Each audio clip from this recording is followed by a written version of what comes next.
Hello, everyone, and welcome to Field Notes. My name is Casey Latta, and I am the MLRA office leader in Lincoln, Nebraska, and the Field Notes regional representative for the North Central Soil Survey region.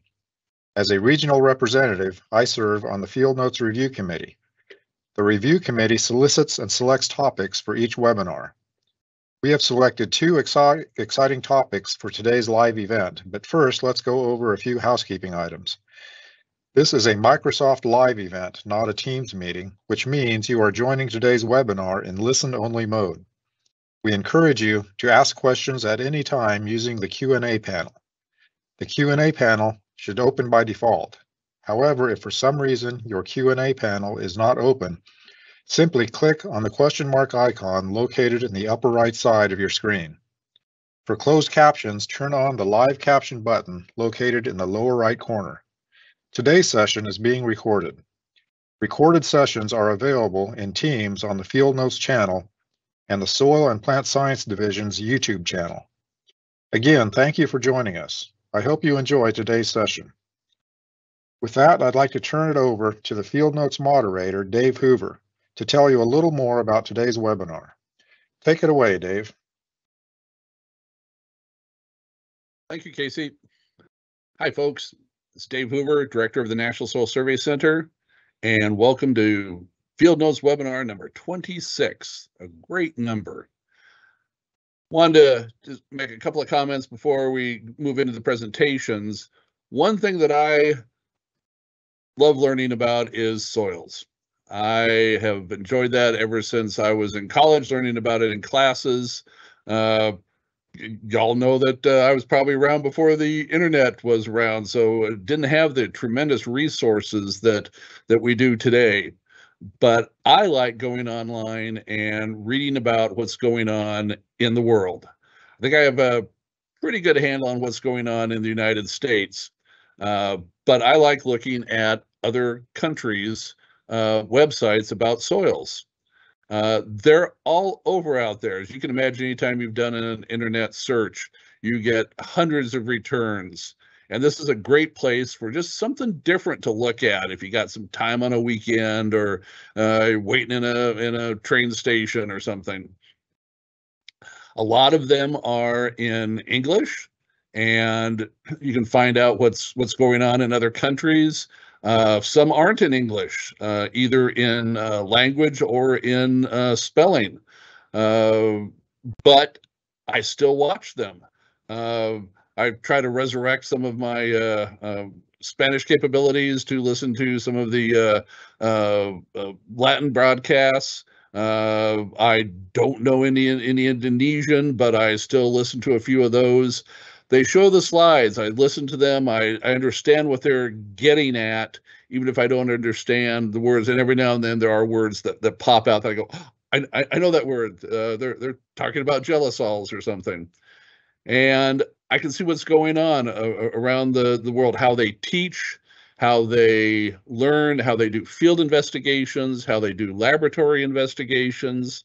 It's all interesting to me. So I just showed a couple here that I've been to that I enjoy. I try to keep a little log of sites I've gone to, just in case I'm ever working with somebody from another country. I can say, hey, I saw this website and I was able to go take a look at it. And I know that you're doing this kind of stuff in the southern part of your country. I also subscribe to Google alerts, and I can get little notifications when things happen on the internet with keywords like soil survey or soils. So I just encourage you to go out and take a look and see what's going on around the world. But for the best of the U.S., Field Notes webinars are the best. I don't know any other country that has such a webinar series. I'm glad to be a part of this one. I find out what's going on local levels. I find out what's going on around our country. And I think this is the best of the best for finding out what's going on with field activities. So with those few words, I'm going to bring up the agenda for today. We do have two presentations, as Casey had said, and we'll get right into them. The first presentation is going to be from Jim Harrigan and Mikayla Allan from the Flagstaff, Arizona office, talking about observation in soil and landform weathering on semi-desert cinder cones. So, Jim and Mikayla, I'll turn it over to you.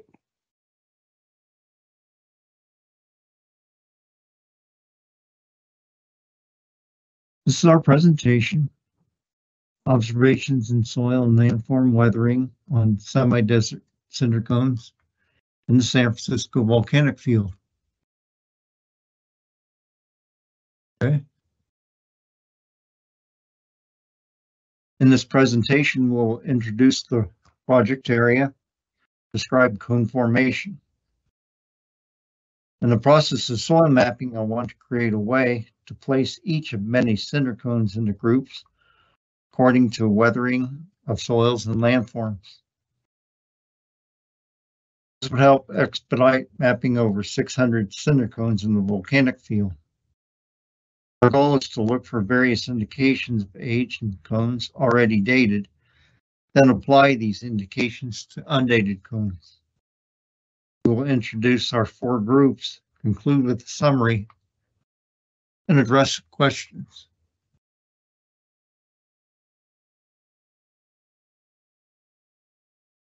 Flagstaff and the San Francisco volcanic field are located in colder north central Arizona.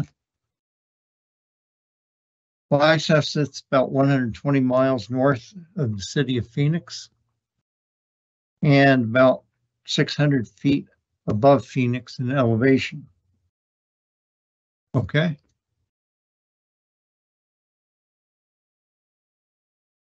The layout of the field can be addressed by dividing it into 2 parts. The older cones to the south and west are exposed to greater precipitation. These have weathered substantially to smectitic clays. Within the dry northeastern range shadow, there are a variety of cones in various stages of weathering. This is the focus of our presentation. In the northeastern rain shadows, there is an average of just 10 to 14 inches of annual precipitation. Okay. Unweathered cinders and ash have unique characteristics and qualities, such as rapid infiltration and runoff. The bulk of Strombolian ejecta is deposited around the source, forming the cone shape.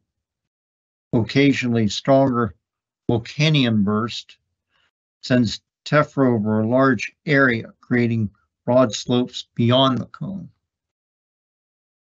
Tephra can accommodate water within rock vesicles. Vegetation can find water and can recover quickly on broad slopes, but not on unstable, steep slopes. Organic matter becomes enhanced on broad slopes over time. Further, cinders are both chemically and physically unstable at surface conditions. Okay. We're ready to address how we place cinder cones into groups. 4 groups were identified with respect to age. The youngest are the Sunset Crater group. Graham Crater group is next. Mesa Butte group is a collection of mature cones. Finally, the Dog Knobs group is the oldest group in the volcanic field. Okay.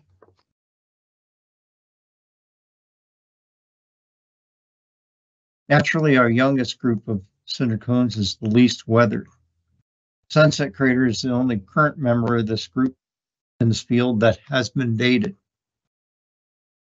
Sunset Crater sits within a monument named for itself. That is the Sunset Crater Volcano National Monument. This eruption was witnessed by ancestral Pueblans. The story has been passed down to the present day. Okay.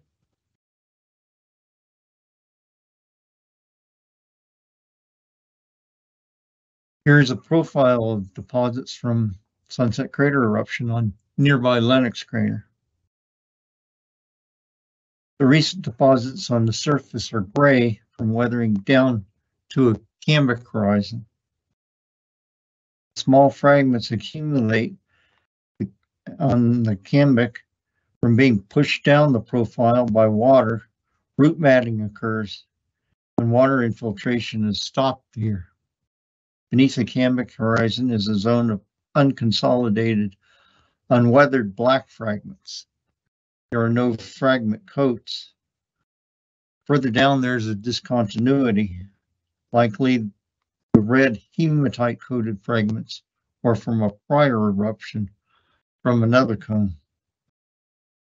Okay.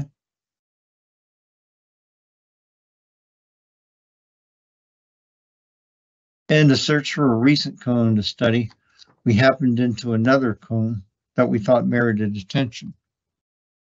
Mikayla Allan is here to tell of our encounter at Crater 173. Hello, everyone. Let's try this again. So thank you for being here. My name is Mikayla, and I'm going to speak again about Crater 173. So we were interested in highlighting Crater 173 due to its unique nature. It also helps to emphasize the points Jim mentioned regarding some of the challenges that can be faced when it comes to mapping and understanding cinder cones. On the first slide, you can see 3 different photos. The top right's from Google Earth, and the 2 on the left were taken in the field. On the Google Earth image, you can see the stark color difference between the east and the west side of the crater. The top left photo shows that same crater from our perspective in the field. Below, you can see the different vegetation patterns that were observed. We believe that the 2 separate eruptions took place to cause these differences. Next slide.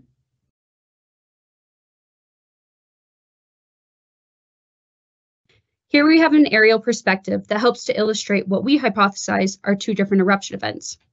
On the top of the photo is an early Strombolian eruption, and below that is a lateral eruption. It is believed that this lateral eruption is a volcanic burst with Strombolian origins. We thought a volcanic burst would be the most appropriate term because of its position on the crater and widespread tephra deposits.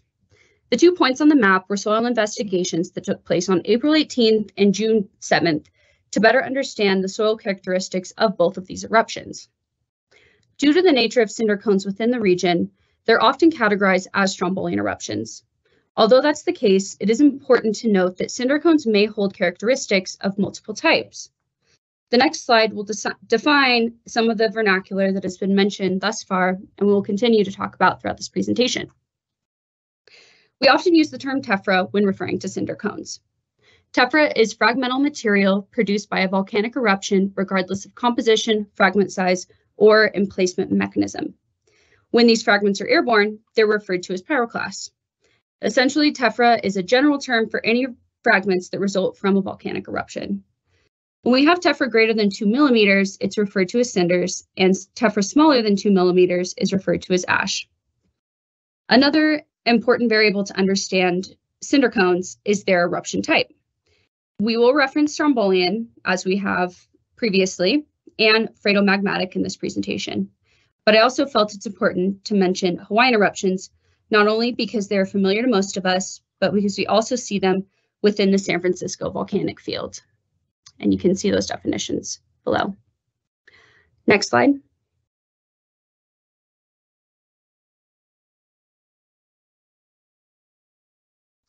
And here we're taking a look at the side slope of Crater 173.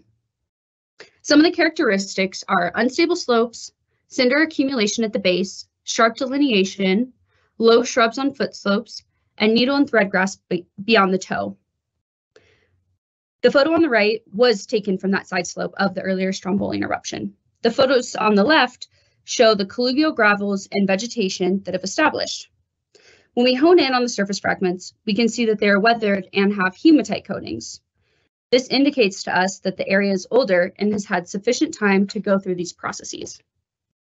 Next slide.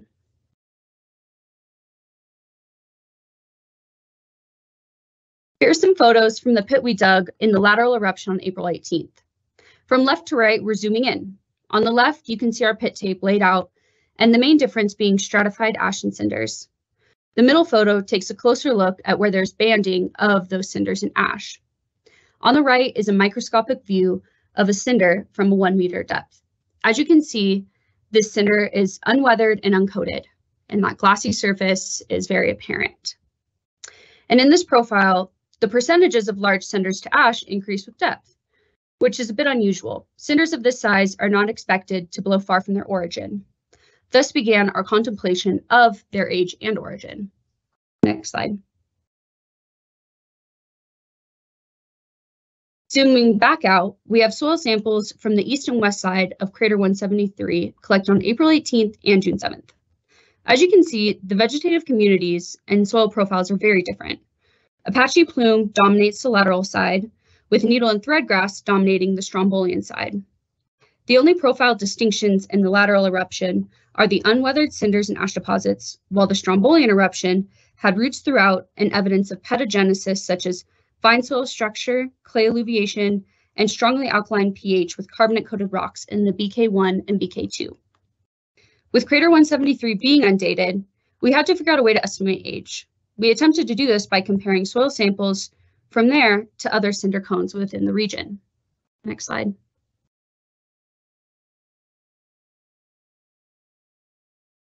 After some investigation, it seemed that the lateral eruption resembled Sunset Crater and the strombolian eruption resembled SP Crater. Sunset Crater and the lateral eruption both contain unweathered tephra deposits and a relatively undeveloped soil profile, and is estimated to be anywhere from 1 to 3,000 years old. On the other hand, SP Crater, which Jim will speak about soon, and the earlier strombolian eruption both have profile development and a possible lithologic discontinuity after the second horizon. This could indicate an even earlier eruption that took place in both of these regions. Based off the dating of SP Crater, it is estimated that the strombolian eruption took place anywhere from 7 to 10,000 years ago. So taking an in-depth look at crater 173 was done to help show some of the challenges and excitement that can come with classifying cinder cones. We have to take many things into consideration and focus on attributes that are important, but often not as emphasized in non-volcanic soils, such as clay, carbonate, or hematite coatings on tephra, as well as eruption types and other such things.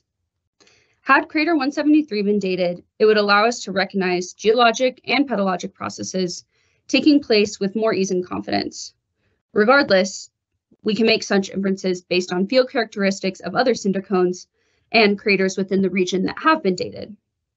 Although this can be complicated, it's not a futile endeavor. Now, back to Jim. Next slide.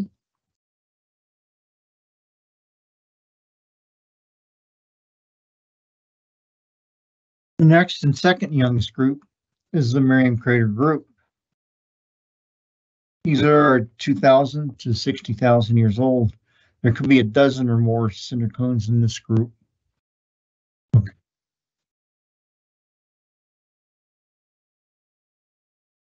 Characteristics found in the Miriam Crater group are steep, unstable slopes, a loamy sand cover, cambic horizon, and colluvial rock fragments accumulating around the base. There can be aeolian ash deposits on the leeward aspect. Profiles usually have either durapan or strongly contrasting particle sizes. Okay.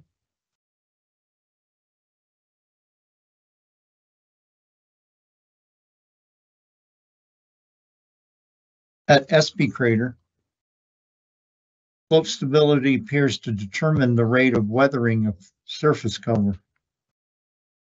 Volcanian tephra bursts falling on broad slopes lead to productive soils and vegetative cover.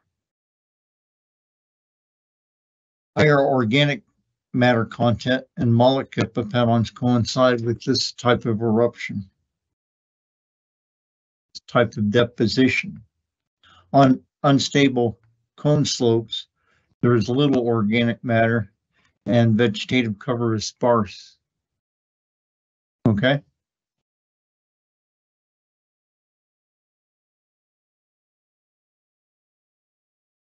Weathered cinders on stable slopes appear to have alterations on the surface in comparison with the Sunset crater cinders.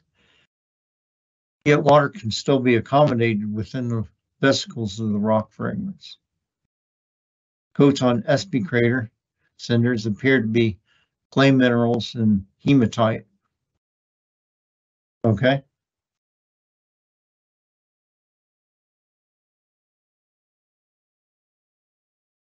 Profiles near to Espy crater may or may not have a durapan, or may have apparent strongly contrasting particle sizes. Okay.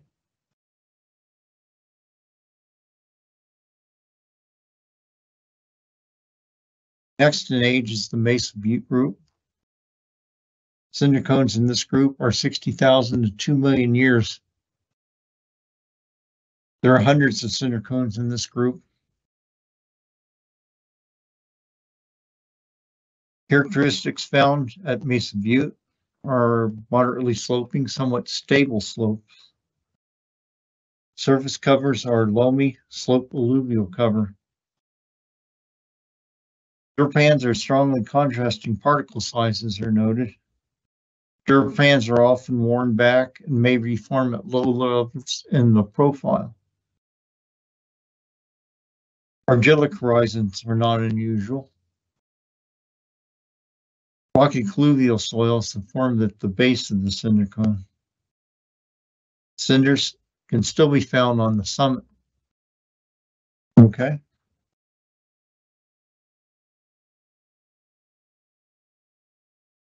At Colton crater, a rheatomagmatic explosion created this form called a mar, an immense cinder cone. This was created when hot magma encounters a subsurface body of water. And the extent of the deposition appears to be about 15 kilometers in radius from the center of the cone. Okay.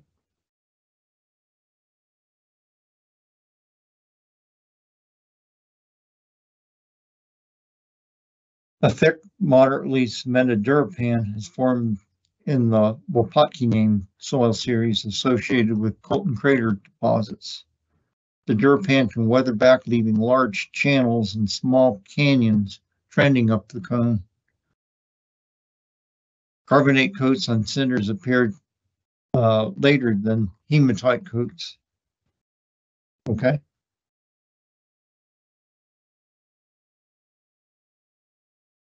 The Dognogs group is the oldest group. Cinder cones in this group were over 2 million years old. Okay. Characteristics found at Dognogs craters are everywhere broad slopes. The original magma chamber may be visible. Clay or fine loamy soils are found in association depending on climate aspect and soil slopes. Argillic horizons are commonplace. Soils may have intense carbonate accumulations. Often tephra may still be evident on summits. The Wilhelhoff soil series is found on Dognogs summits. Okay. In this cinder cone and neighboring Mount Floyd volcanic field, cinders can be found on broad slopes, but everywhere they're highly weathered. This cinder cone dated 7 million years. Slopes are broad everywhere. Carbonate has filled the rock vesicles so that water is no longer accommodated. Mikayla is here to give our conclusion. Okay. All right. So to sum up some of the things we talked about, classifying cinder cones by age may seem complicated, but it is possible. When age classifications are available, it does help to expedite soil mapping efforts and understanding. But because that's not always the case, Crater 173 is a good example of how soil science and geologic applications can work together to estimate the age of cinder cone eruptions through comparison of dated and undated cinder cones. Lastly, of course, water has a great influence on weathering processes in both soil profile formation and stability of slopes for the establishment of vegetation on landforms. Thank you. That concludes our presentation. And Thanks, if there's any questions. Thanks, Okay. Tim and Mikayla. And thanks, Paul, for running the slide deck. Glad that you could come back and do your whole presentation. I liked it. Reminded me of my days in Southern Idaho. Let's take a look to see if there's any questions out there. You've mentioned it a few times, and why is it called Crater 173? What do the numbers represent? Okay. I believe the numbers represent, I don't know what the order is, but every cinder cone in the San Francisco volcanic field has been represented with a number, and 173 just happened to be the one that they had listed for that that specific crater. Okay. Thank you. Another question, are there any plants that are strongly tied to volcanic soils? Like if you see a certain plant that likes highly drained soils or a certain mineral content, then you can expect to find tephra somewhere in the soil profile. Definitely, yeah. Yeah, it seems like certain plants, the two that I noticed in particular, one, the Apache plume that we saw, and another is the 1C juniper. It seems that that possibly the seeds get germinated very easily in the way that the tephra seems to accommodate water. And we see Apache plume and the 1C juniper growing in places where they wouldn't normally see them. Another one is black grama. We see black grama growing in places where we wouldn't expect to find blue grama. We also see a lot of mullein throughout our tephra soils that also appears elsewhere, but they seem to really like some of the volcanic soils. Great. Our next presenter then is going to be Edwin Muniz from our Somerset, New Jersey area. Who's going to be talking about urban soils in Newark. Thank you, everybody. Very happy to be here and talk to you about my experience working with urban soils. My journey started in 1988 as a field soil scientist here in New Jersey. And I started working in Essex County. It's a small county compared with many other counties in the nation. It was about 83,000 acres. You can see it's highly populated, and even that we have some historical information from the, for the soils, it was in the 20s and 1925, which, it was a good historical information, but it was too broad. So basically the county was an initial soil survey, which it was a privilege for me to do an initial soil survey because there's not that many areas available anymore, at least in the east of the United States. But you can see that the county it has the area of Newark. As you can see in this area, is a highly populated, high density, and then we have the port also, Port Elizabeth. That's part of the county. We have some more areas that are open, forested areas, and then at the time there was only 2 farms open for working in the county, but I think that those farms are gone and now they're houses, unfortunately. So you know, I can see you can see here land use, land cover for the county is a highly urbanized, high density of houses with somewhat open areas and you know, wetland areas too. So my journey when I started this, you know, one of the things, it was something new. There was not that many people. So, you know, the idea of this is not doing anything in a vacuum. It's learning from others. I was lucky that I have access to people that work in urban mapping before me, like Luis Hernandez, Dr. John Girlbert, Richard Shaw, which was my supervisor, Maxine Levin, that she mapped the Baltimore and DC area.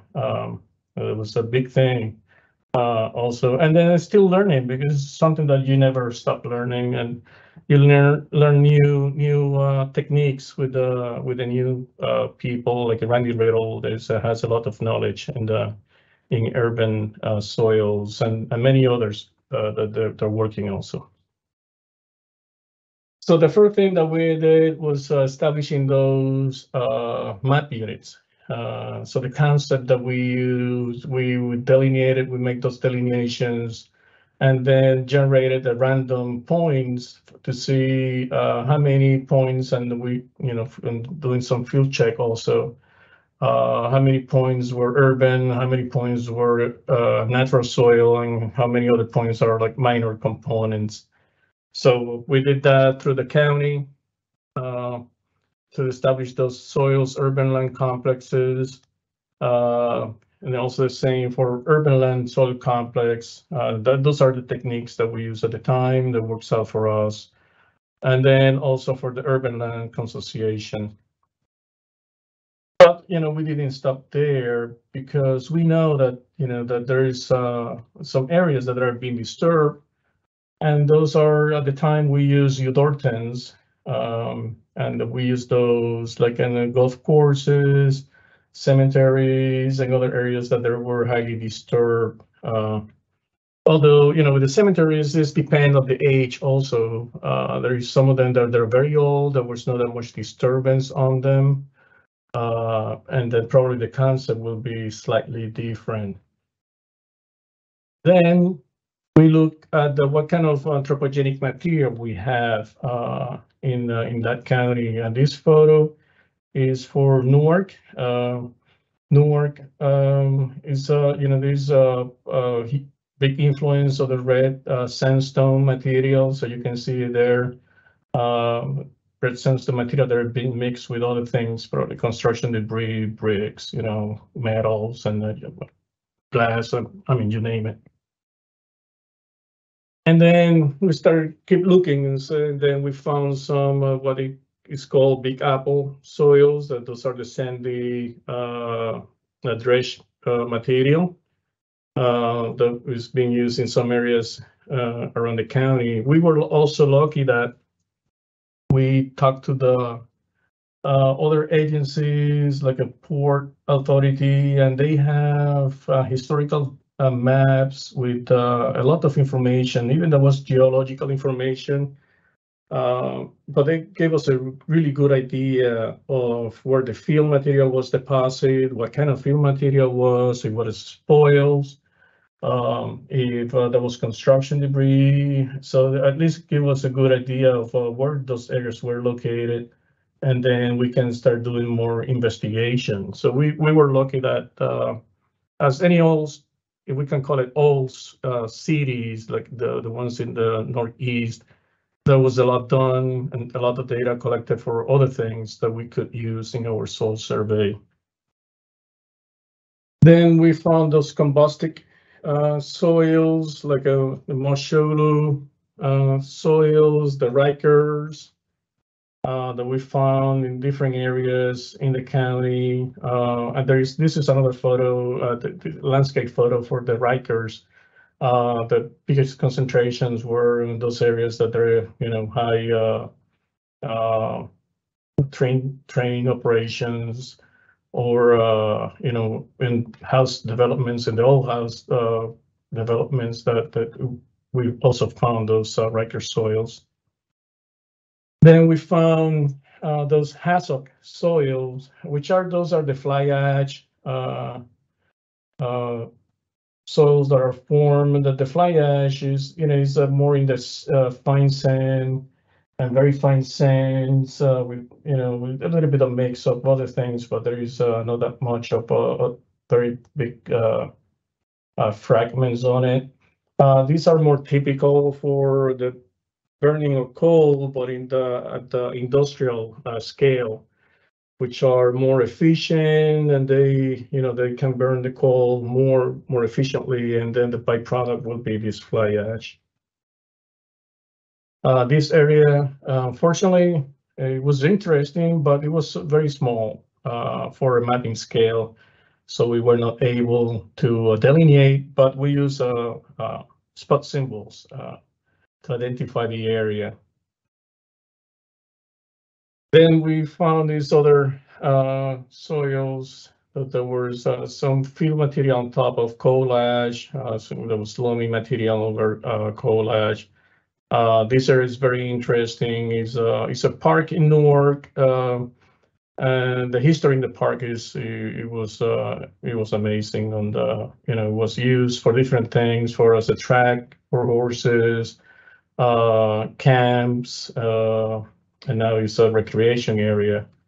So the history there is interesting too.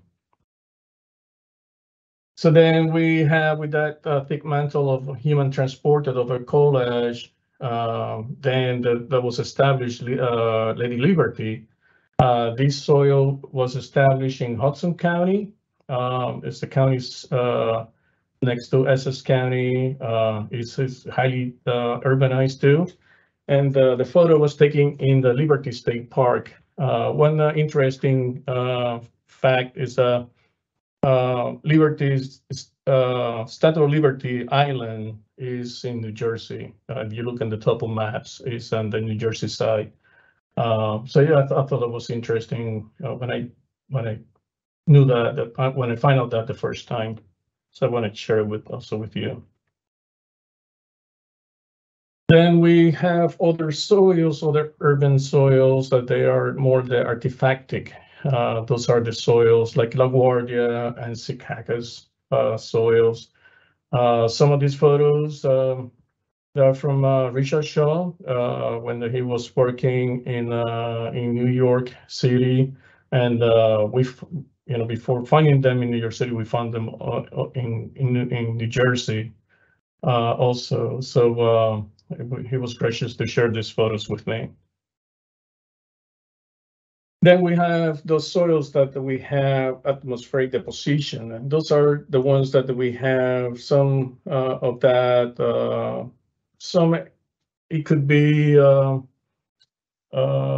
trace elements or heavy metals or other deposition from atmospheric, like in the urban areas that there are a lot of construction going on around. So it's typical that you will find extremely high pH on the surface. So I think is something that is worth mentioning, and it's kind of interesting too. But I'll talk more about this photo down the road in the presentation. So then moving into the more, if we can call it modern soil survey techniques, there's many techniques that we can use now in the soil survey to collect data. We have some geophysical instruments available in our agency to collect data, like a ground penetrating radar and electromagnetic induction. And there is so many applications, and this is just a few of the applications, but there are many, many others, and probably there are many others more to that it can be investigated. So we can look at the variability in stratigraphy, and then diagnostic horizons. like, we can look, and this been proven, Duripan, Fragipans, organic matter, argillic horizon, and so on. This photo is a project that we're working with Brooklyn College when they're looking at the use electromagnetic induction and GPR to map the surface differences in urban soils. So this is one of the sites that was selected, and we were running transects. So we were teaching the students from Brooklyn College how to collect data and how to make interpretations out of the data. The one with the GPR, which is in the right, is one of the PhD students, Kohinoor. She's defending her thesis this week. And she presented a paper on this also at the conference in Baltimore. I think that even won a prize on the presentation. So we work closely with the universities, Brooklyn College, Rutgers, and other ones, and other universities also, helping with these techniques and how the application of them. Another tools that we can use are for geochemistry. In this case, is X-ray fluorescence, portable X-ray fluorescence. We have some equipment, and they're being used already by some MLRA offices. I believe in Colorado, if I can remember correctly. So we can measure different concentrations of elements, and some of the thing is calcium. We can look, and there is papers written on it, soil weathering, soil mineralogy. One of the projects that was done in by Brooklyn College or by NRCS in New York was looking at serpentinitic material because of the ratio of nickel and chromium, which is very typical. So they were using this technique to differentiate those material and used as a mapping technique. Can be also used for cation exchange capacity, clay content, and differentiation of soils. So an example of how we can use these techniques, we're going to look at the soil. It's a Nixon soil. It's a natural soil, and then we can see has an argillic. It's forming an all alluvium material, and then they have a 2C, as we can see in the diagram. So when we look at the XRF, we collected data. What we did was make a grid in the soil phase, on the pedal phase. Sorry, it was a grid that was 10 by 10 centimeters, and we collected readings in each one of those points across the whole profile. So then when we plot that information on top of the area photo, we can see the change in iron, and that change correlates very well with the argillic horizon. So you can see that argillic horizon start about 70 centimeters or so, or that increase, and that correlate very well with the original profile description. We can also look at the titanium. Titanium is one of those elements that they are, they're very strong, resist weathering. So there is some publications that they mention that changes in titanium in the soil, it can also be used to identify different ages in the soil. So on this one, we can see that 1 meter, there is an increase, even there is a slide, but that increase in titanium did correlate with the 2C horizon. So there is many things that we can do with collecting all that data and how we can correlate that information when we're doing soil description. In this photo, we look at the calcium. So it's a natural soil. We can see that that they could be just a lime application, or it could be also the atmospheric deposition from construction debris. You know, that there is that calcium from concrete that flies in the air and they get deposited in the soil. On the right, we can see the grade that we created and then how we collected the data. So it was interesting to see all this, how they correlated with the soil profile, and the many applications. On this last slides, it will be, we look at the concentration of lead, and you can see that there, you know, even that the concentration is not something that it will look and greater than the concentration that are allowed by EPA or anything like that, but we can see that there is a high increase or a high concentration on the surface compared with the rest of the profile. So this is a great indication of atmospheric deposition. So you can see we can do, you know, I showed just a few elements, but there's many other elements that we can also use and maybe correlate with how we describe the soils in the field. So that's my experience working with urban soils in New Jersey, mostly in the city of Newark. I'll be happy to answer any questions that you will have. Dave, back to you. Thank you very much. Thanks, Edwin. I do want to remind people that our next webinar is going to be July 18th. And please contact your local representatives for the series if you want to do some presentations on your own.